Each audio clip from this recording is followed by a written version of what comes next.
Akikupa kuku wake we kula, akikupa bia zake we kunywa, akikupa pesa zake chukua, akikwambia twende tukalale mwambie sina usingizi. Wewe ujikwai si wangu huyo. Kulikoni mwenzetu unanijia tena unanipigia teke nyumbani kwangu. Wewe ujikwai.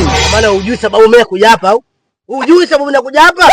Hivi unajisikia unachokiongea? Mimi na wewe tushaachana eti. Hujui sababu ya kuja hapa baba we. Kama umekuja kwangu ili turudiane, sirudiaji matapishi. Tayari nipo kwenye penzi jipya jamani, napendwa nakwambia mpaka nataka nikatoe ushuhuda. Unataka nini ex? Wewe ujikwai. Nimemkuta baba yako pale shambani. Anavaa shati yangu mimi. Nimemkuta kapiga kofia yangu mimi. Ikikupata kwangu tukiachana mimi nachukua cha kwangu.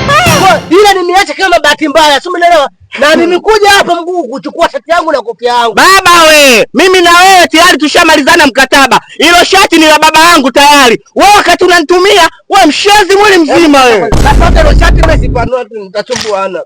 Napata shati sipati. Nitakufanya kitu kibaya uko kwangu hapa. Na hicho unijui vizuri. Wewe unamtisha nani? Unaitisha nani? Wewe kama majirani.